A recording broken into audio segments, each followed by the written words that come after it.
आता ह्यातला एक वेगळाच पार्ट मी इथे तुम्हाला सांगायला लागलोय. आता हा थोडासा प्रोग्राम कसा करायचा असतो, प्रोग्रामिंग म्हणजे काय असतं, प्रोग्रामिंग मधले कंटेंट्स काय असतात आणि प्रोग्रामिंग करण्यासाठी नेमकं आपल्याकडे काय काय असावं लागतं हे थोडंसं मी ह्या इथनं पुढच्या स्लाइड मध्ये थोडंसं सांगतो. ओके. मगाशी मी म्हणालो की प्रोग्राम म्हणजे नेमकं काय असतं, तर त्याच्यामध्ये मशीनचे वेगवेगळे भाग किती आणि कुठल्या प्रकारे मूव्ह व्हायला पाहिजे ह्याचं इन्स्ट्रक्शन म्हणजे तो प्रोग्राम. म्हणजे समजा मला एखादा जॉब करायचा आहे, तर त्या जॉबसाठी टूल कुठे येणार, कुठनं कट चालू होणार, टूल मागं कुठं जाणार, परत रिटर्न कुठं जाणार, परत दुसरं कुठलं तरी टूल येणार, त्यासाठी वेगळा स्पीड असणार, मग ते टूल जवळ येणार, मग त्यानं मशीनिंग केलं जाणार. ह्या सगळ्यामध्ये महत्वाचं काय आहे तर मुवमेंट आहे. ती मुवमेंट झाल्यामुळे मशीनिंग होतं. मशीनिंगसाठी ऍज आपण काही वेगळं करत नाहीये. मशीनिंग म्हणजे काय, शेवटी थोडक्यात टूल आणि जॉब ह्याचं प्रॉपर मेटिंग म्हणजे मशीनिंग. ओके. टूलची position with respect to job जर प्रॉपर असेल आणि त्या टूलला तुम्ही प्रॉपर मुवमेंट दिली असेल आणि जॉब पण प्रॉपर मूव्ह होत असेल तर तुमची turning action is definitely okay, it is definite. Okay. हे आपण इथं करतोय, पण प्रोग्राम मधनं आपण ऍक्च्युली मशीनिंग नाही घडवत. आपण फक्त टूल आणि स्पिंडल मूव्ह करायचा प्रयत्न करतो प्रॉपरली. त्या त्या पोझिशनला आणतो आणि मग ते टूल तेवढ्या अंतराने मूव्ह करतो, मग आपोआप टर्निंग होतं. आपण ऍक्च्युली कन्व्हेन्शनल मशीनिंग पण तेच करतो. ऍक्च्युली मशीनिंग करताना आपण खरंच बघायला गेलं तर मशीनिंग ऍज करत नाही, ते होतं. आपण फक्त काय करतो, जॉबच्या with respect to tool particular पोझिशनला आणतो आणि तिथून त्याला एकतर लॉन्जिट्यूडनली डावीकडे नेतो किंवा फेसिंगसाठी क्रॉस लाईनला पुढे तरी जातो. म्हणजे it is all the game of moving the things around the workpiece आणि त्यामुळे मॅन्युफॅक्चरिंग होतं. तुम्ही जॉब काढून ठेवा, मशीनिंग नाही होणार, किंवा जॉब ठेवा, टूल काढून ठेवा, मशीनिंग नाही होणार. बरोबर. म्हणजे मशीनिंग हे तिथं होण्यासाठी बेसिकली आपल्याला मुवमेंट्स द्याव्या लागतात आणि त्याच मुवमेंट्स आपण प्रोग्रामिंग मध्ये देत असतो. ओके. आता प्रोग्राम मध्ये एक लक्षात आलं की इथे मुवमेंट्स द्याव्या लागतात. मुवमेंट द्याव्या लागतात याचा अर्थ काय, तर समजा मी तुम्हाला सांगितलं 40 किलोमीटर चाला. पहिला प्रश्न असा आहे की चालायला कुठनं चालू करायचं. ओके. ठीक आहे. तुम्हाला सांगितलं की तुम्ही आता जिथं आहात तिथून 40 किलोमीटर चाला. तुमचा दुसरा प्रश्न आहे, सर कुठल्या डायरेक्शनला चालायचं. मग तुम्हाला मी सांगितलं तुम्ही जिथं आहात तिथून 40 किलोमीटर पूर्वेकडे जावा. आता तुम्ही एक्झॅक्टली चालायला सुरू करू शकता. बरोबर. म्हणजे नुसतंच 40 किलोमीटर वॉक याला काहीच अर्थ नाही, किंवा नुसतंच पूर्वेकडे चाला यालाही काही अर्थ नाही. म्हणजे तुम्हाला तिथं डायरेक्शन पण सांगायला पाहिजे, अंतर पण सांगायला पाहिजे, स्टार्टिंग पॉईंट पण सांगायला पाहिजे, किंवा स्टार्टिंग पॉईंट सांगायला पाहिजे, एंड पॉईंट पण सांगायला पाहिजे आणि तिथं जायची पद्धत पण सांगायला पाहिजे. उदाहरणार्थ समजा मी तुम्हाला सांगितलं हा एक पॉईंट आहे आणि दुसरा एक पॉईंट आहे, त्या पॉईंटकडे तुम्हाला जायचं, तर एकूण 3 पद्धतीने जाता येतं. एक सरळ जाता येते, एक अँटी क्लॉकवाईज डायरेक्शनने जाता येते, किंवा एक तर क्लॉकवाईज डायरेक्शनने जाता येते. बरोबर. म्हणजे इथं मला ती इन्स्ट्रक्शन पूर्णपणे डिफाईन करावी लागते, मगच मला ती प्रॉपर मुवमेंट मिळणार. बरोबर. म्हणजे आता मी जर सांगितलं की तुम्हाला सुरुवातीचा पॉईंट डिफाईन करावा लागतो आणि जिथं जायचं आहे तिथला पॉईंट पण डिफाईन करावा लागतो, प्लस डायरेक्शन पण डिफाईन करावी लागते. ह्या सगळ्या गोष्टी प्रॉपरली जर डिफाईन करायच्या असतील तर मला काय वापरावं लागेल, I have to use something called coordinate system. तुम्ही कदाचित हे 8वीत 9वीत हा प्रकार शिकला असेल. निर्देशांक पद्धती आपण म्हणतो त्याला मराठीत, इंग्लिशमध्ये त्याला कोऑर्डिनेट सिस्टम असं म्हणतात. मग 2 प्रकारचे कोऑर्डिनेट सिस्टम्स आपल्याकडे अवेलेबल आहेत. तुम्ही भूमितीमध्ये किंवा गणितात शिकला असाल, कार्टेशियन कोऑर्डिनेट सिस्टीम आणि पोलार कोऑर्डिनेट सिस्टीम. आता आपण फक्त कार्टेशियन कोऑर्डिनेट सिस्टीम बघूया. पोलार कोऑर्डिनेट सिस्टीम वापरली जाते सीएनसी मध्ये, पण prominently speaking Cartesian coordinate system ही वापरली जाते. त्याच्यामध्ये देखील 2 पद्धतीने आपण कोऑर्डिनेट्स देऊ शकतो. ही तुम्हाला कदाचित माहिती असेल, डिप्लोमाला झाला असेल किंवा 10वीलाही कदाचित झाला असेल. पहिली पद्धत आहे ऍब्सोल्यूट कोऑर्डिनेट्स आणि दुसरी पद्धत आहे इन्क्रिमेंटल कोऑर्डिनेट्स. आता हे नेमके काय प्रकार आहे ते पुढच्या स्लाइड मध्ये तुम्हाला दिसेल. आता एक उदाहरण मी इथं दिलेलं आहे. एक आडवा ऍक्सिस आहे लाल रंगाचा आणि एक उभा ऍक्सिस आहे पिवळ्या रंगाचा. हे दोघेही जिथे छेदतात त्याला आपण ओरिजिन म्हणतो आणि त्याचे कोऑर्डिनेट्स काय धरतो, 0 0 धरतो. बरोबर. आता इथं मी 3 पॉईंट घेतले, एक निळा, एक हिरवा आणि एक पिवळा. 1 नंबर, 2 नंबर, 3 नंबर. पहिल्याचे कोऑर्डिनेट्स आहेत 10 20, दुसऱ्याचे कोऑर्डिनेट्स आहेत 30 10 आणि तिसऱ्याचे कोऑर्डिनेट्स आहेत 50 25. आता हे कोऑर्डिनेट्स म्हणजे नेमकं काय, तर आपण पहिलं उदाहरण घेऊ, पहिल्या पॉईंटचं उदाहरण घेऊ. हे 10 20 याचा अर्थ काय, तर आडवं अंतर घ्या. मी पिवळ्या ऍक्सिस पासूनचं ह्या पॉईंटचं अंतर 10 आहे आणि लाल ऍक्सिस पासूनचं ह्या पॉईंटचं अंतर 20 आहे, असा त्याचा अर्थ होतो. सिमिलरली दुसरा पॉईंट, हा जो दुसरा पॉईंट आहे तो पिवळ्या ऍक्सिस पासून 30 अंतरावर आहे आणि लाल ऍक्सिस पासून 10 अंतरावर आहे. आणि तिसरा पॉईंट येलो ऍक्सिस पासून 50 mm अंतरावर आहे आणि रेड ऍक्सिस पासून 25 mm अंतरावर आहे, असा ह्या दोन पॉईंटचा अर्थ होतो. So 10-20, 30-10 and 50-25 are said to be the Cartesian coordinates of the points 1, 2, 3 respectively. आता हे 10, 20, 30, 10, 50, 25 आपण कुठून मोजले, तर प्रत्येक वेळी आपण ह्या पॉईंट पासूनच मोजले.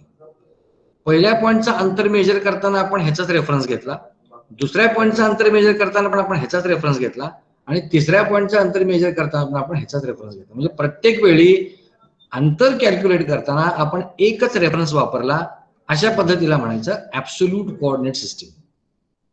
कितीही पॉईंट्स तुम्ही दिलेले असू देत, जर त्याचं अंतर मेजर करण्यासाठी म्हणजे त्याचा कोऑर्डिनेट काढण्यासाठी जर तुम्ही एकच रेफरन्स वापरत असाल तर त्याला म्हणायचं ऍब्सोल्यूट कोऑर्डिनेट सिस्टीम. पण समजा मी इन्क्रिमेंटल कोऑर्डिनेट सिस्टीम वापरत असेल तर ह्याच्यामध्ये फरक पडतो. म्हणजे फॉर एक्झाम्पल या पॉईंटचा सिक्वेन्स असाच आहे असं समजू, हा पहिला पॉईंट आहे, हा दुसरा पॉईंट आहे, हा तिसरा पॉईंट आहे. तर त्या केसमध्ये मात्र पहिल्या पॉईंटचा कोऑर्डिनेट हाच राहील, कारण पहिल्या पॉईंटचे कोऑर्डिनेट्स मेजर करण्यासाठी मी हा रेफरन्स घेत असतो. मी आता इन्क्रिमेंटल कोऑर्डिनेट सिस्टीम बद्दल सांगायला लागलो. पहिल्या पॉईंटचा रेफरन्स मी पहिल्या पॉईंटचे कोऑर्डिनेट्स जर काढायचे असतील तर त्याच्या आधीचा पॉईंट म्हणजे 0, इथून मला हे अंतर मेजर करावं लागेल. त्यामुळे हे आडवं अंतर किती आहे, 10 आहे आणि उभं अंतर 20 आहे. त्यामुळे पहिल्याचा कोऑर्डिनेट 10, 20 होणार, एग्रीड.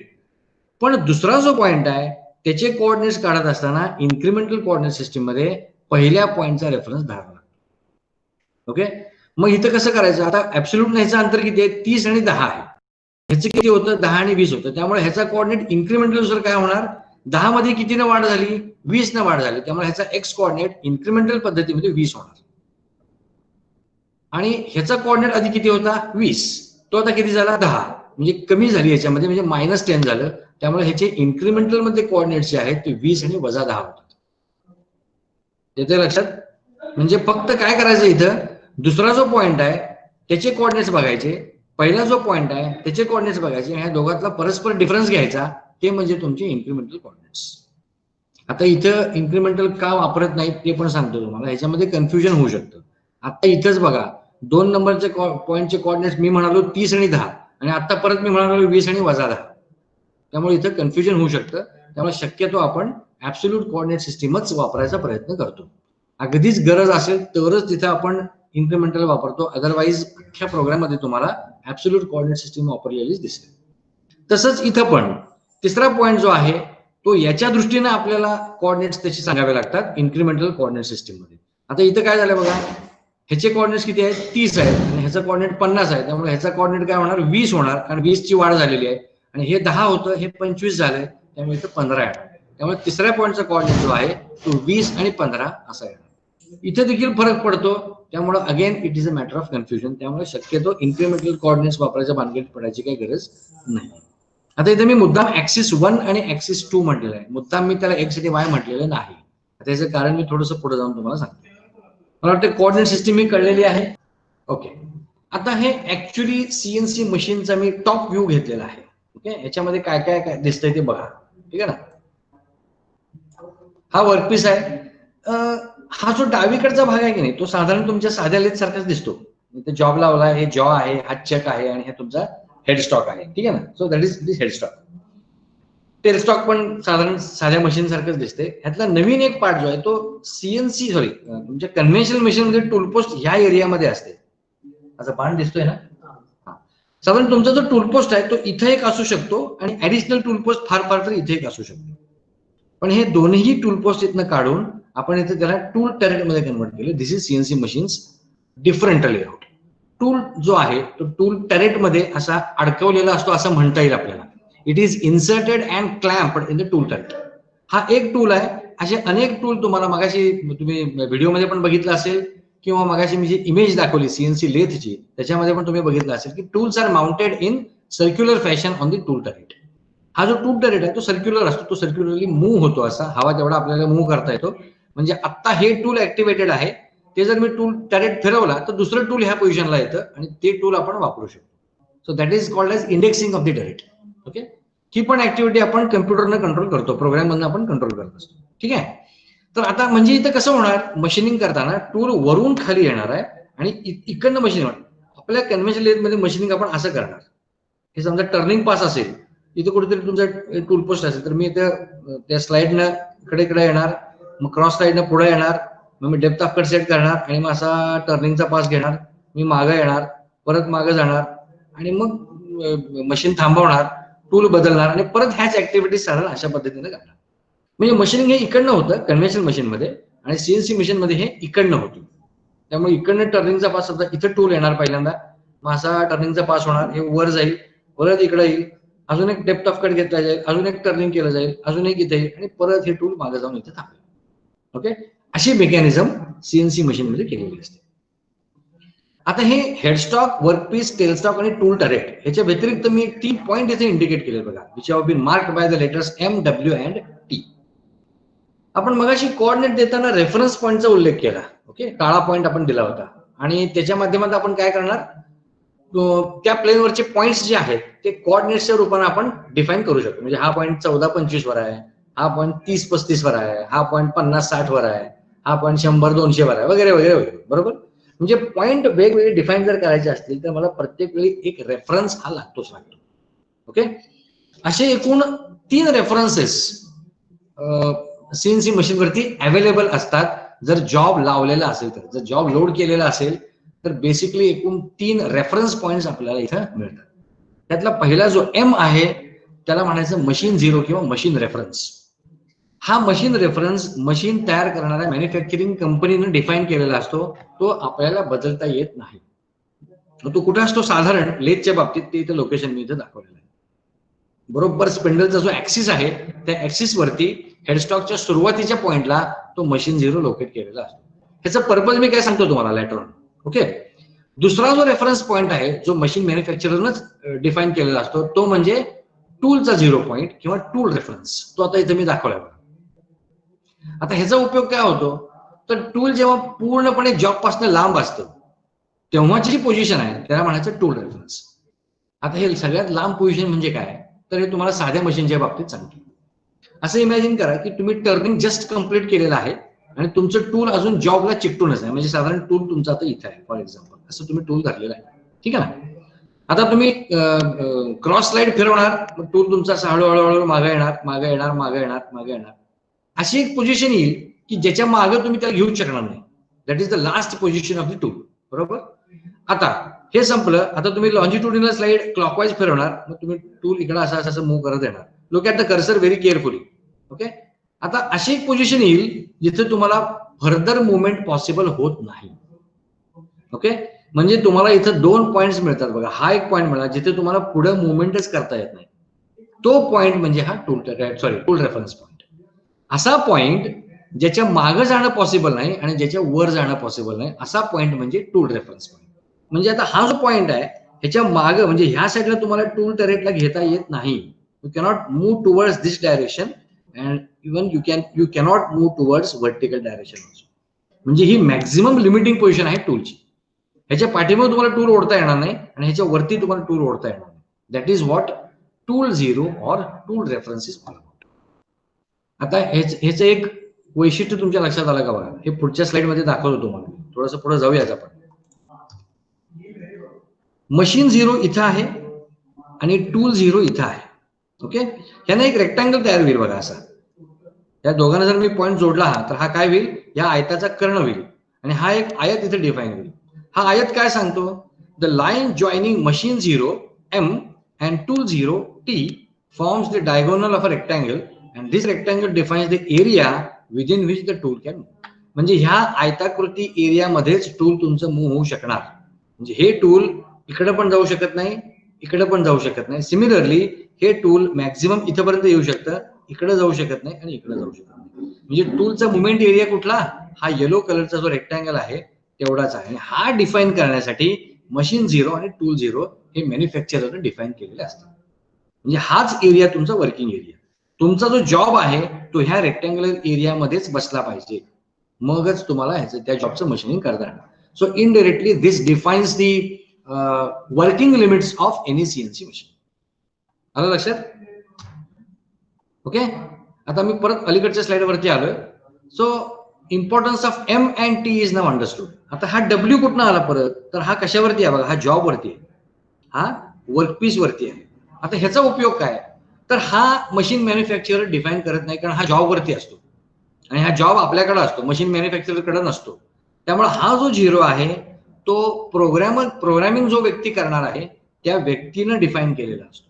लक्षात येते का मी काय म्हणतो, म्हणजे एखादा सिलेंड्रिकल, तुम्ही आता जसं वर्कशॉपला जॉब घेता, वर्कशॉपला जॉब आहेत ना, सिलेंड्रिकल तुम्ही बिलेट घेता बरोबर, त्याच्यावरती तुम्हाला कदाचित कल्पना पण असेल, त्याच्यावरती हा झिरो असतो, वर्कपीस झिरो असतो. तो असा काय पंच करून ठेवलेला नसतो, हा इमॅजिनरी पॉइंट आहे. हा तो जो प्रोग्रामर आहे तो रेफरन्स पॉइंट म्हणून कन्सिडर करतो. आता तुम्ही म्हणाल इथे कशाला रेफरन्स पॉइंट लागतो. आता विचार करा, समजा तुम्हाला सरांनी एक जॉब दिला आणि सांगितलं ह्याचा प्रोग्राम तयार करा, तर तुम्ही सरांना असं म्हणाल की सर मला मशीन आणून द्या, त्या मशीनवरती मी मशीन टूलचं झिरो कुठं आहे आणि टूलचं झिरो कुठं आहे बघतो आणि त्यानुसार प्रोग्रामिंग करतो. असं करायची काही गरज नाही. तुम्हाला जॉबच्या दृष्टीनेच फक्त प्रोग्राम लिहायचा असतो. प्रोग्राम लिहित असताना तुमच्याकडे फक्त वर्कपीस असतं, त्यामुळे तुम्हाला मशीन झिरोचा पण उपयोग नाहीये आणि टूल झिरोचा पण उपयोग नाहीये. तुम्हाला उपयोग होणार तुम्ही स्वतः डिफाईन केलेल्या झिरो पॉईंटचा. म्हणून तो जो पॉइंट आहे तो शक्यतो जॉब वरतीच प्रोग्रामर डिफाईन करतो, म्हणून त्याला म्हणायचं वर्कपीस झिरो किंवा वर्क झिरो किंवा जॉब झिरो किंवा workpiece reference, work reference, job reference, असे बरीच नाव आहेत. कारण हा जो झिरो आहे हा प्रॉमिनंटली वापरला जाणार प्रोग्राम लिहिण्यासाठी आणि हा कशावरती असतो, जॉब वरती असतो, म्हणून ह्याला म्हणायचं job zero. and therefore it is indicated by W. Okay, हे जे MTW आहेत हे मी दिलेली नाव आहेत, हे काही टेक्निकली कॉम्प्रिहेन्सिव्ह वर्ड्स नाही आहेत. ओके, हे जस्ट तुम्हाला कळण्यासाठी मी ही नावं दिलेली आहेत. कदाचित हीच नावं असूही शकतील, याच्यावरती काही फारसंही नाही. So M and T are defined by machine manufacturer, while W is defined by the programmer. ह्याचं जे लोकेशन आहे विथ रिस्पेक्ट टू मशीन हे ऑब्व्हियसली बदलत जाणार, कारण जॉबची लांबी वाढली की हा W पॉईंट पुढे जाणार, कमी झाला की तो अलीकडे आहे. But ultimately it has to be defined by the programmer. म्हणजे त्याला ह्या रेफरन्सनं जॉब वरचे प्रत्येक पॉईंट लोकेट करता येतात आणि त्या दृष्टीने प्रोग्राम त्याला लिहिता येतो. That is the significance of workpiece zero. Is that clear? Fine. आता ही स्लाइड बघा, ह्याच्यामध्ये मगाशी मी जे म्हणालो क्वाड्रंट्स, पहिला क्वाड्रंट, दुसरा क्वाड्रंट, तिसरा क्वाड्रंट आणि चौथा क्वाड्रंट, असे 4 क्वाड्रंट्स दिसत आहेत. हे कशामुळे तयार झाले, हा उभा ऍक्सिस आणि हा आडवा ऍक्सिस, ह्याच्यामुळे. हा उभा ऍक्सिस, आता इथं बघा, मी मुद्दाम म्हटलं होतं की ऍक्सिस 1 आणि ऍक्सिस 2 अशी मी मुद्दाम नावं दिली, कारण सीएनसी लेथ मध्ये आपल्याला दोनच ऍक्सिस दिसतात, एक व्हर्टिकल ऍक्सिस आणि एक आडवा ऍक्सिस. आता जनरली तुमचं नोशन काय, तुमचं इंडिकेशन काय आहे, उभा असतो तो वाय, आडवा असतो तो एक्स. पण सीएनसी लेथ मध्ये उभा जो आहे तो एक्स आहे आणि आडवा जो आहे तो झेड आहे, हे लक्षात ठेवा. आता इथे आपण उभा आडवा नको म्हणाला. डायमीटर दाखवणारा जो ऍक्सिस आहे, आता जॉबचा डायमीटर कसा आहे, असा आहे, तो दाखवणारा ऍक्सिस म्हणजे एक्स ऍक्सिस आणि जॉबची लांबी दाखवणारा ऍक्सिस म्हणजे झेड ऍक्सिस. ओके, पण सिक्वेन्स मात्र एक्स आणि झेडच ठेवायचा. इथं आडवा उभ्याचा संबंध नाही, पहिल्यांदा एक्स मग झेड. म्हणजे समजा एखाद्या पॉईंटचा कोऑर्डिनेट एक्स मध्ये 15 आणि झेड मध्ये 20 असेल, तर झेड आडवा म्हणून पहिल्यांदा झेड लिहायचा नाही, आडवा उभ्याचा संबंध नाही. इथं त्याचं इंडिकेशन महत्वाचं आहे. उभा ऍक्सिस आहे एक्स, आडवा ऍक्सिस आहे झेड. एक्स पहिला, अल्फाबेट मध्ये नव्हे, आपण ज्योमेट्री मध्ये एक्स पहिला धरतो, त्यामुळे एक्स पहिला इंडिकेट करायचा आणि मग झेड इंडिकेट करायचा. म्हणजे समजा झेड ऍक्सिसवरचा समजा हा पॉईंट इथं मी धरला, झेड 15 आहे आणि एक्स 10 असेल, तर पॉईंटचे कोऑर्डिनेट होणार 10 आणि 15, 15 आणि 10 होत नाहीत. ओके, बर. आता बाकीचे कंपोनेंट्स मी हायचे धरलेत. हा तुमचा टेलस्टॉक आहे, हा चक आहे, हा हेडस्टॉक आहे, हा टूल टॅरेट आहे, टूल आहे, जॉब. ह्याच्यामध्ये फक्त मी जॉब झिरो दाखवलेला आहे. हा जॉब झिरो इथं मी ऍझ्युम केलेला आहे, तो प्रोग्रामर ऍझ्युम करतो, प्रोग्रामरचा कन्सेंट आहे तो त्या जॉब वरती त्या प्रोग्रामरनं कुठं झिरो घ्यायचा. पण हा झिरो कन्व्हिनियंट होतो, त्यामुळे जनरली प्रोग्रामर इथं झिरो घेतात, त्यामुळे this becomes the work zero point. आता हा झिरो होतो म्हणजे काय, तर ह्या पॉईंट मधनं एक उभा ऍक्सिस जातो आणि ह्याच पॉईंट मधनं एक आडवा ऍक्सिस जातो. आडवा ऍक्सिस झेड असतो, उभा ऍक्सिस एक्स असतो. आता इथे गंमत काय झाली आहे बघा, अशा ऍक्सिस लोकेट केलेल्या असल्यामुळे माझा जो जॉब आहे तो दुसऱ्या क्वाड्रंट मध्ये पडलाय. इथे लक्षात, my job is completely lying in second quadrant, second and third quadrant. Okay, यातनं जर मी अर्धा पार्ट वरचा धरला, आता मी वरचा पार्ट का धरायला लागलोय, कारण मशीनिंग हे वरनं होणार आहे, खालनं होणार नाहीये, त्यामुळे मी वरचा पार्ट धरतोय. ओके, बर. आता इथे टर्निंग मध्ये गंमत काय होते, मी जर इथनं जरी पास काढला तरी आपोआप इथे देखील टर्निंग होणार आहे, त्यामुळे मला वेगळं तिसरा क्वाड्रंट कन्सिडर करायची गरज नाही. जे काय सेकंड क्वाड्रंट मध्ये होणार आहे तेच थर्ड क्वाड्रंट मध्ये होणार आहे, कारण हा टर्निंगचा जॉब आहे. हे लक्षात घ्या फक्त. ठीक आहे. त्यामुळे we are basically focusing our eyes on second quadrant. आता सेकंड क्वाड्रंट मध्ये कसं असते, पॉझिटिव्ह असतो, झेड निगेटिव्ह आहे. बघा की एक्स पॉझिटिव्ह आहे आणि झेड मात्र निगेटिव्ह आला. त्यामुळं जॉबवरचा कुठलाही पॉईंट, बघा मी काय म्हणालो नीट लक्ष द्या, जॉबवरचा कुठलाही पॉईंट जर तुम्ही घेतला 0 त्याचा एक्स कोऑर्डिनेट हा प्लसच असला पाहिजे आणि झेड कोऑर्डिनेट हा मायनसच असला पाहिजे. म्हणजे फॉर एक्झाम्पल समजा हा पॉईंट मी धरला इथला, तर हे आडवा अंतर निगेटिव्ह आहे आणि उभा अंतर एक्स आहे. समजा याचा डायमीटर काहीतरी 15 असेल तर तो 15 होणार आणि तिची काही लेंथ मी धरलेली समजा 20 असेल तर तिचे कोऑर्डिनेट्स काय होणार, 15 आणि -20 होणार. हे लक्षात घ्या. जॉब डिफाईन कर, जॉबवरचा कुठलाही पॉईंट डिफाईन करायचा असेल तर झेड हा निगेटिव्हच असणार, जर रेफरन्स तुमचा हा 0 इथं असेल. ओके. कारण सगळेच जॉबवरचे पॉईंट्स तुमचे झेडला निगेटिव्ह साईडला पडतात आणि सगळेच एक्सचे पॉईंट्स एक्सिसला एक्स पासून पॉझिटिव्हला पडतात. त्यामुळं जॉबवरचा कुठलाही पॉईंट जर तुम्ही कन्सिडर केला तर त्याचा एक्स पॉझिटिव्ह येतो आणि झेड हा निगेटिव्ह येतो. हा, आता जॉबच्या बाहेरचा समजा हा पॉईंट इथला धरला तर ऑब्व्हियसली तिचे दोन्ही पॉईंट पॉझिटिव्ह येणार, कारण पहिल्या क्वाड्रंटमध्ये दोन्ही पॉझिटिव्ह असतात. म्हणजे समजा मशीनिंग झालेला आहे आणि जॉबला तुम्हाला इकडे मागं आणायचं आहे, तर मागं आणण्याचा जो पॉईंट आहे तो दोन्ही एक्स आणि झेड हे प्लसच असायला पाहिजे. हे लक्षात आलं. त्यामुळे चौथा क्वाड्रंट तिसरा क्वाड्रंट फारसं लक्षात घ्यायची गरज नाहीये. आपण प्रोग्राम मध्ये पहिल्या आणि सेकंड क्वाड्रंट मध्येच काम करणार. म्हणजे एक तर एक्स झेड पॉझिटिव्ह निगेटिव्ह असतील किंवा एक्स झेड पॉझिटिव्ह पॉझिटिव्ह असतील, दोन्ही निगेटिव्ह असायची गरज नाही. In most of the cases x Z दोन्ही निगेटिव्ह असत नाहीत. एक तर दोन्ही पॉझिटिव्ह असतात किंवा एक्स पॉझिटिव्ह आणि झेड निगेटिव्ह असतो किंवा 0 पण असू शकतो. जर टूल समजा इथं आणायचा असेल तर तो 0 okay. Is that clear? So this is the layout of the axis system or the coordinate system which is used to write the program for a particular purpose. Okay? Fine. तेच मगाशी मी सांगितलं तेच आहे. आडवा जो ऍक्सिस आहे तो length axis आहे आणि उभा जो ऍक्सिस आहे तो डायमेट्रिक ऍक्सिस आहे. इथं नीट लक्षात ठेवा, हा डायमेट्रिक ऍक्सिस धरलाय मी रेडियल ऍक्सिस म्हटलेलं नाही. म्हणजे हा जो ऍक्सिस आहे तो जॉबचा डायमीटर इंडिकेट करणार, रेडियस नाही. हे नीट लक्षात ठेवा. X is going to indicate the job diameter at that point. आता ह्याचा अर्थ काय बघा, नीट लक्ष द्या. समजा ह्या जॉबचा डायमीटर 20 mm आहे. लक्षात घ्या, ह्या जॉबचा डायमीटर 20 mm आहे आणि समजा मी हा पॉइंट धरलाय. हा समजा येलो ऍक्सिस पासून डावीकडे एक 20 अंतरावर आहे. ओके. म्हणजे हा पॉइंट ह्या पिवळ्या ऍक्सिस पासून 20 mm अंतरावरती आहे. तर आता जिथं माझा कर्सर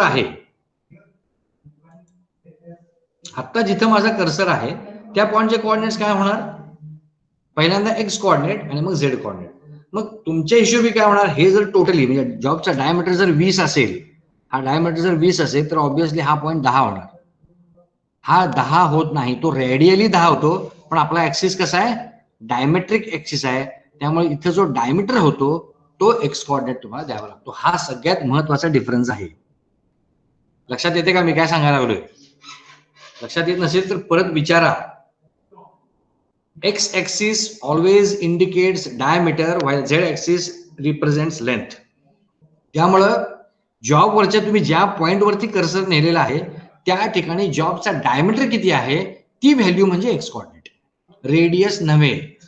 ज्योमेट्रिकली स्पीकिंग तुमचं बरोबर आहे. म्हणजे हा डायमीटर जर 20 असेल तर हा 10 होणार, पण इथं हा ऍक्सिस डायमीटर रिप्रेझेंट करतो म्हणून इथं आपण त्याला डायमीटरची व्हॅल्यू द्यायची आहे, रेडियसची व्हॅल्यू द्यायची नाही. ओके. आता इथं आपण एक जॉब घेणार आहे आणि ह्याचा प्रोग्राम कसा लिहायचा ते बघणार आहे. त्यासाठी शक्य असेल तर ही डायग्राम काढून घ्या, म्हणजे तुम्हाला तुमच्या वहीमध्ये इंडिकेशन्स करता येतील. मी जसं सांगत जाईन तसे तुम्हाला इंडिकेशन्स देता येतील. ओके. बर, रॉ मटेरियल दिलेलं आहे, त्याचं डायमीटर 25 आहे, आणि लांबी 70 mm आहे. दिसतं इथं. हा एक डायमीटर, याचा अर्थ हे सिलेंड्रिकल पार्ट आहे, त्याची लांबी 70 आणि डायमीटर 25 आहे. आता ह्यापासून मला हा जॉब तयार करायचा आहे. जॉबची लांबी तेवढीच आहे 70 mm, त्यातला काही पार्ट क्लॅम्प मध्ये गेलाय आणि जो ऍक्टिव्हेटेड पार्ट आहे म्हणजे जो इम्पॉर्टंट पार्ट आहे त्याची लांबी 30 mm आणि 20 mm आहे स्टेपनुसार. 20 mm लांबीची जी स्टेप आहे त्याचा डायमीटर 17.5 आहे आणि 30 mm लांबीचा जो पार्ट आहे तो 22.5 आहे. ओके, आता हे 22.5 17.5 हे थोडंसं कन्फ्युजिंग होऊ शकतं, त्यामुळे मी थोडंसं याच्यामध्ये चेंज करतोय आणि ते व्हॅल्यू कॅल्क्युलेट करायला थोडंसं आपल्याला ते त्रास देईल लॅटर ऑन, त्यामुळे मी थोडंसं याच्यामध्ये बदल करतोय.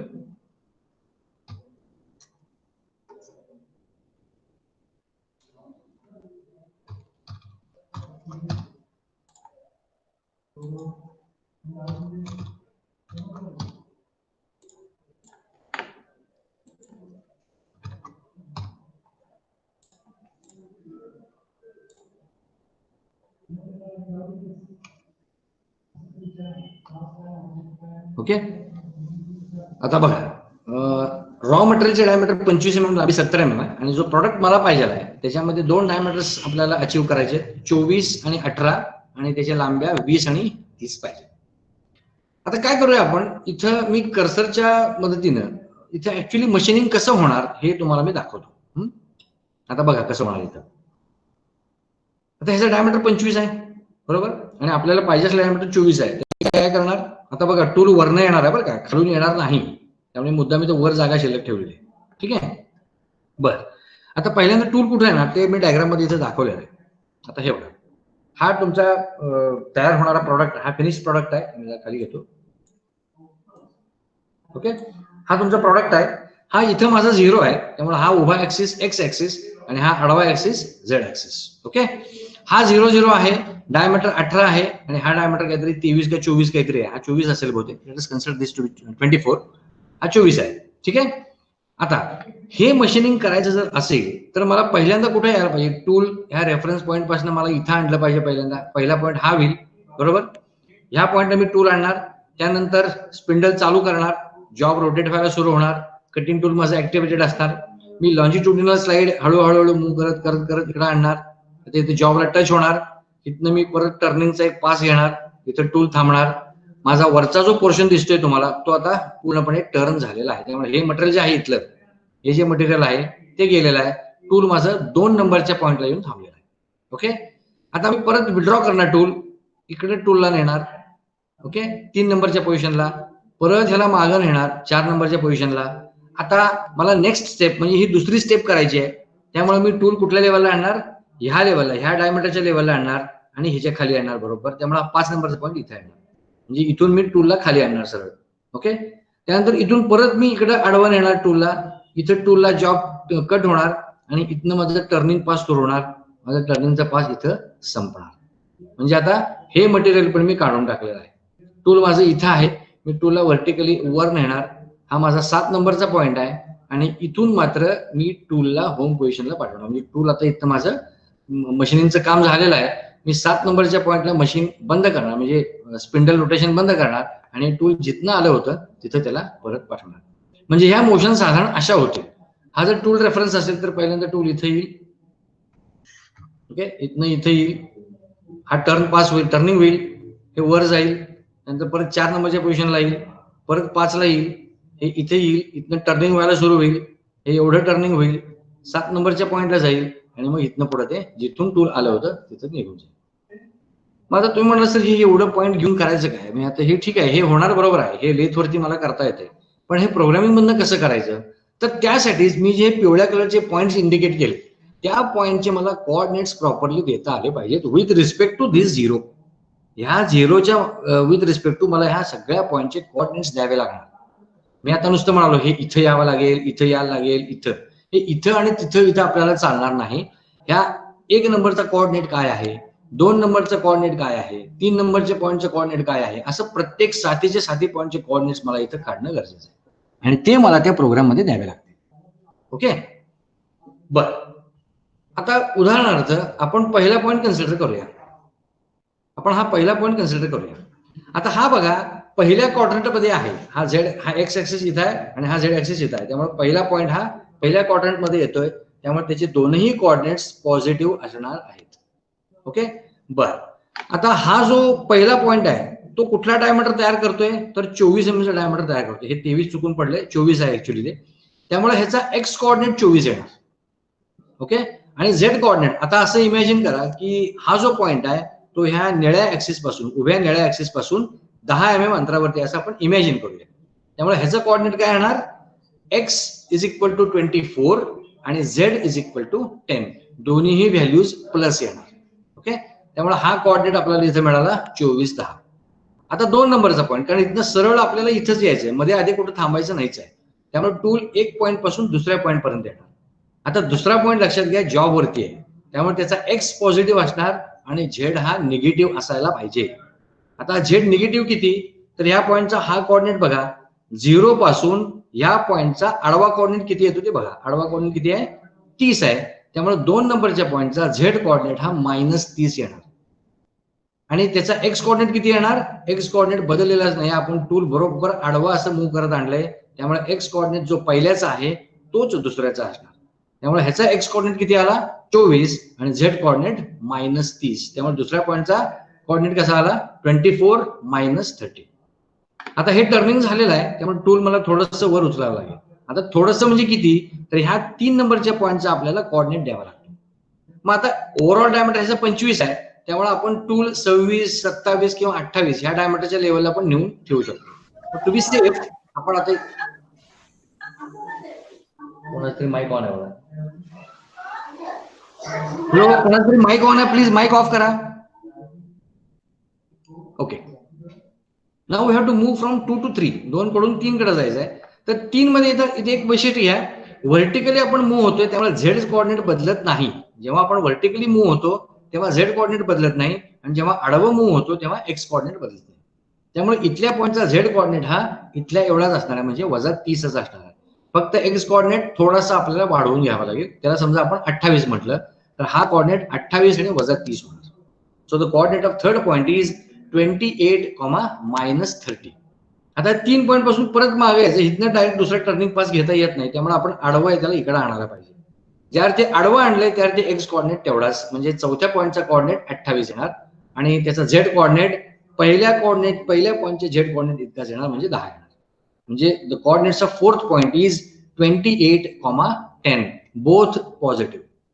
आता 4 नंतर ह्या लेवलला आलं पाहिजे आपल्याला, कारण इथं टर्निंग करायचं आहे. त्यामुळे ह्या लेवलला यायचं म्हणजे ह्याच्या डायमीटर इतक्या लेवलला यायचं. तो डायमीटर आहे 18. त्यामुळे 5 नंबरच्या पॉईंटचा एक्स कोऑर्डिनेट हा 18 असणार. So this would be 18. आणि व्हर्टिकली खाली आलेलो आहे आपण, त्यामुळे फक्त डायमीटर बदलतो, झेड बदलत नाही. त्यामुळे झेड हा 10च राहणार. त्यामुळे 5व्या पॉईंटचा कोऑर्डिनेट्स काय झाले, 18 आणि 10. आता आपल्याला हा पार्ट टर्न करायचा एवढ्या लेंथचा, त्यामुळे इथून सरळ आता 6 नंबरच्या पॉईंटला मी येणार. आता 6 नंबरचा झेड कोऑर्डिनेट किती आहे, इथून हे आडवांतर मोजा, हे किती आहे, 20 आहे. त्यामुळे 6 नंबरचा झेड कोऑर्डिनेट -20 होणार आणि 6 नंबरचा एक्स कोऑर्डिनेट हा 5 इतकाच असणार, तो म्हणजे 18 असणार. त्यामुळे 6चे कोऑर्डिनेट्स काय झाले, 18 - 20. आता हे पण टर्निंग पूर्ण झाले, हे पण टर्निंग पूर्ण झाले. माझा जॉब आता पूर्ण झालेला आहे. त्यामुळे मी एका सेफ पोझिशनला म्हणजे 7 नंबरच्या पॉईंटला जाणार. 7 नंबरचा पॉईंट हा 3 नंबरच्या पॉईंटच्या लेवलचाच आहे. त्यामुळे 7 नंबरचा एक्स कोऑर्डिनेट हा 28 होणार आणि झेड कोऑर्डिनेट बदलणार नाही, कारण तो व्हर्टिकली मी वर घेतलेला आहे. त्यामुळे ह्याचा झेड कोऑर्डिनेट -20 आणि एक्स कोऑर्डिनेट 28. त्यामुळे 7 नंबरचा कोऑर्डिनेट काय येणार, 28, -20. आणि इथून मी सरळ टूलला सांगणार, टूलच्या रेफरन्स पोझिशनला जा. ओके, हे पण आपल्याला प्रोग्रामिंगच्या इन्स्ट्रक्शन मधून देता येतं. ओके, आता ह्या सगळ्या ऍक्टिव्हिटीज आपण केलेल्या आहेत. हे सगळं करत असताना स्पिंडल ऑन करायला पाहिजे, हवा तिथं स्पिंडल ऑफ पण करायला पाहिजे, जिथं आवश्यकता तिथं कूलंट ऑन करायला पाहिजे, प्रोग्राम संपल्यानंतर कूलंट पण ऑफ करायला पाहिजे आणि स्पिंडल पण ऑफ करायला पाहिजे. प्लस सगळ्यात महत्वाचं, हे जे 18, हे 23, हे 20, हे 30 हे नेमके कुठल्या युनिटमध्ये आहेत हे पण प्रोग्रामिंग मध्ये सांगायला पाहिजे. हे 20 फूट आहे, इंच आहे, मिलीमीटर आहे की सेंटीमीटर आहे, हे प्रोग्रामला कळायलाच पाहिजे. म्हणजे इथून नुसतं डायग्राम मध्ये दिलं म्हणून त्याला कळते अशातला भाग नाही, ते मला प्रोग्राम मधनच सांगायला पाहिजे. बरोबर, before you load the component and run the program must be complete in all respect. त्या प्रोग्राम मध्ये कुठलेच इन्स्ट्रक्शन शिल्लक राहता कामा नये.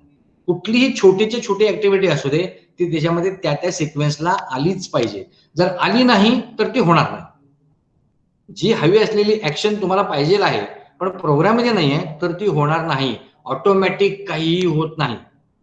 तुम्ही जसे प्रोग्राम द्याल तसं ते प्रोग्राम रन करणार. ओके, बरं, आता प्रोग्राम बघूया ह्याचा, हा कसा लिहिलाय ते बघा. आता जो आपण वर्कपीस बघितलाय त्याचा हा प्रोग्राम आहे.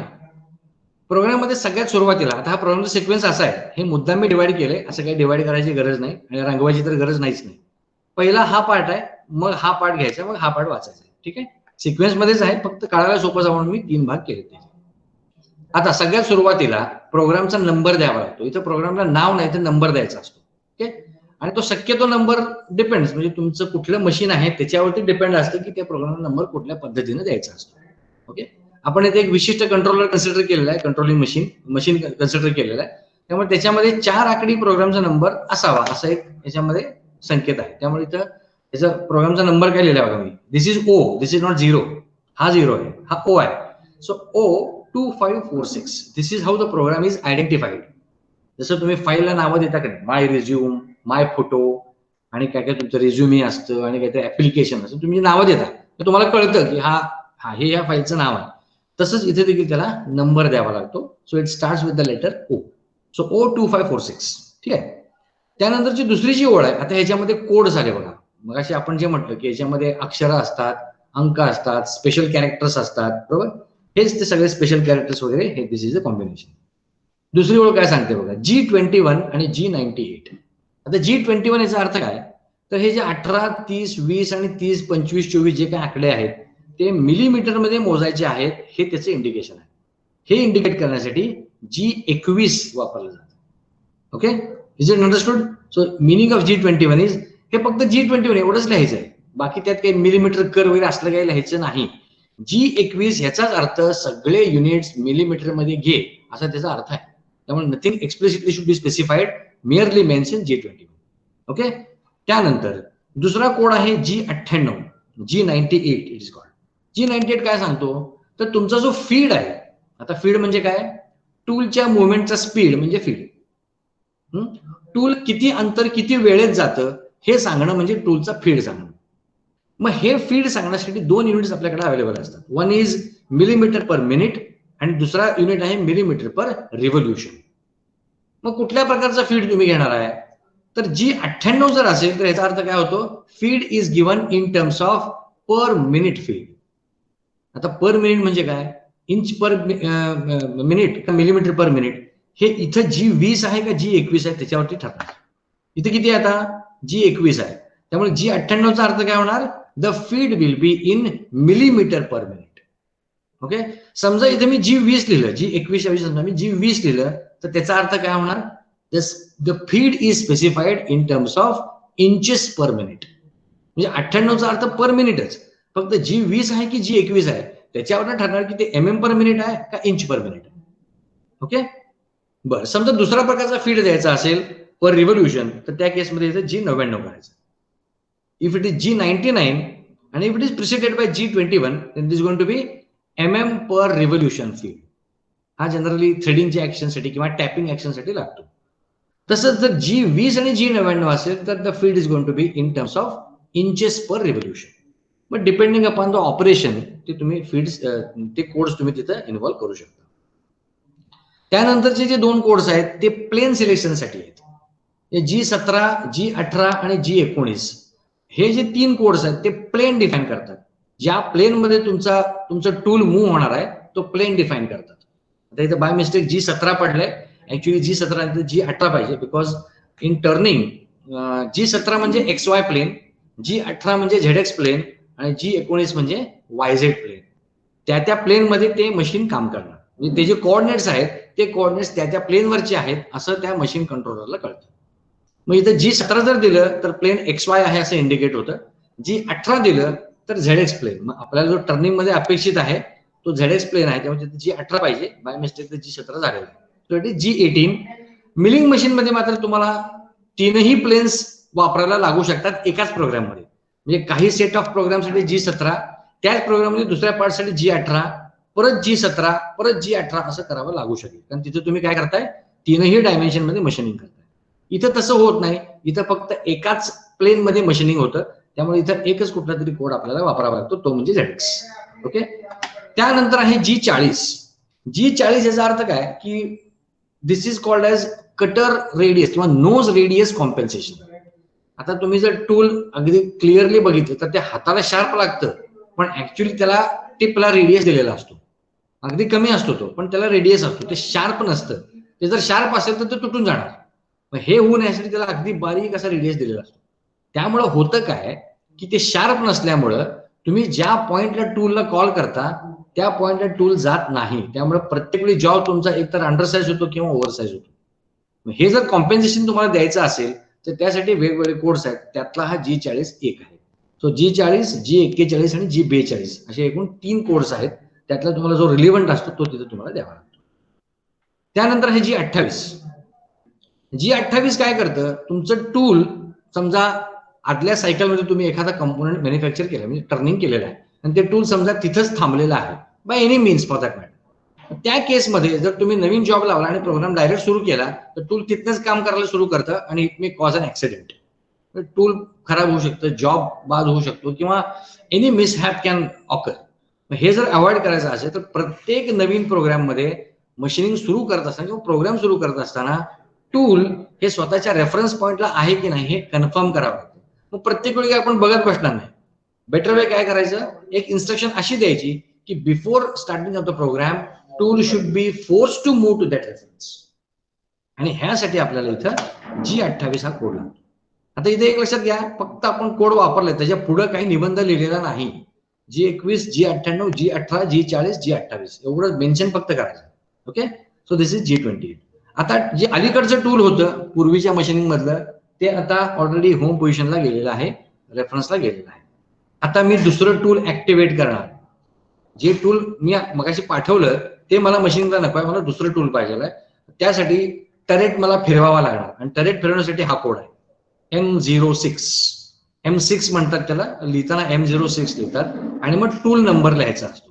कुठलं टूल तुम्हाला पाहिजे तर एक नंबरचं टूल मला इथं पाहिजे, 0101. T म्हणजे टूल आणि M06 म्हणजे टरेट इंडेक्सिंग. M06 ना टरेट एक विशिष्ट डायरेक्शन मध्ये रोटेट होतो आणि तोपर्यंत रोटेट होतो जोपर्यंत एक नंबरचं टूल ऍक्टिव्हेट होत नाही. ओके, मग इथं एक दिला असेल तर एक नंबरचं ऍक्टिव्हेट होईल, 2 असेल तर 2 नंबरचं. त्या टरेट वरती देखील नंबर्स असतात, त्या नंबरनुसार तुम्ही प्रोग्राम इथे लिहावा लागतो. Okay fine. आता टूल ऍक्टिव्हेट झालेला आहे. आता टूलला जॉबच्या जवळ आणायला पाहिजे. त्यामुळे आपण मगाशी पहिले पॉईंट बघितले बघा सगळे, G00X23Z10. आपण जर 23 आहे तर 24 होणार कारण डायमीटर 24 आहे. त्यामुळे पहिला पॉईंट म्हणजे एक नंबरचा जो पॉईंट आहे त्याचे कोऑर्डिनेट आपण लिहिले आणि याच्या पाठीमागे काय लिहिलं, G00 असं लिहिलं. आता G00 याचा अर्थ काय की टूल जिथून येणार आहे आणि टूल जिथं जाणार आहे ह्या दोनही पॉईंट मध्ये काहीही डिस्टर्बन्स नाहीये, कुठलाही कंपोनंट नाहीये, कुठलाही मशीनचा भाग नाहीये, काही नाहीये. आणि ह्या ट्रॅव्हलमध्ये म्हणजे टूलचा जो सुरुवातीचा पॉईंट आणि X23Z10 हे जे 2 पॉईंट आहेत त्याच्यामध्ये कुठलंही मशीनिंग ऍक्टिव्हिटी होत नाही, टूल कुठेही धडकत नाही. त्यामुळे तिथनं ते टूल हळू आणण्यापेक्षा मशीनवरती अवेलेबल असलेल्या फास्टेस्ट फीडनं आणता यावं यासाठी हा G00 कोड आहे. ओके, सो G00 दिल्यानंतर तुम्ही फक्त X कोऑर्डिनेट आणि Z कोऑर्डिनेट द्यायचे. टूल जिथं असेल तिथून 23 आणि 10 हा जो XZ कॉम्बिनेशन आहे त्या पॉइंटला फास्ट स्पीडने पोहोचतो. म्हणजे टाइम इज अवॉइडेड, कारण हा नॉन प्रोडक्टिव्ह ऍक्शन आहे. त्यामुळे इथं तुम्हाला वेळ घालवायची काही गरज नाही. त्यामुळे मशीनवरती जो काही फास्टेस्ट स्पीड अवेलेबल आहे 500 mm/min असेल, 1000 mm/min असेल, त्यानुसार त्या स्पीडने टूल त्या पॉइंटला जाऊन थांबतो. ओके, आता हा जो 23 आणि 10 पॉइंट आहे तो जॉबला जवळ आहे. त्यामुळे इथं मी आता स्पिंडल चालू करतोय. M03 म्हणजे काय होणार, तुमचं स्पिंडल चालू व्हायला फिरायला सुरू होणार. आता M03 याचा अर्थ job is going to rotate in clockwise direction. म्हणजे स्पिंडल तुमचा क्लॉकवाईज फिरायला सुरू होणार आणि S इंडिकेट्स द RPM म्हणजे द स्पीड किती आहे, 2000 RPM ने तुमचा जॉब फिरायला सुरू झाला. आता बघा, टूल घेतलेला आहे प्रॉपर, टूल जॉबच्या जवळ आणलेला आहे, स्पिंडल हव्या त्या स्पीडने हव्या त्या डायरेक्शन मध्ये हव्या त्या स्पीडने फिरायला लागलेला आहे. आता मला कूलंट चालू करावा लागेल.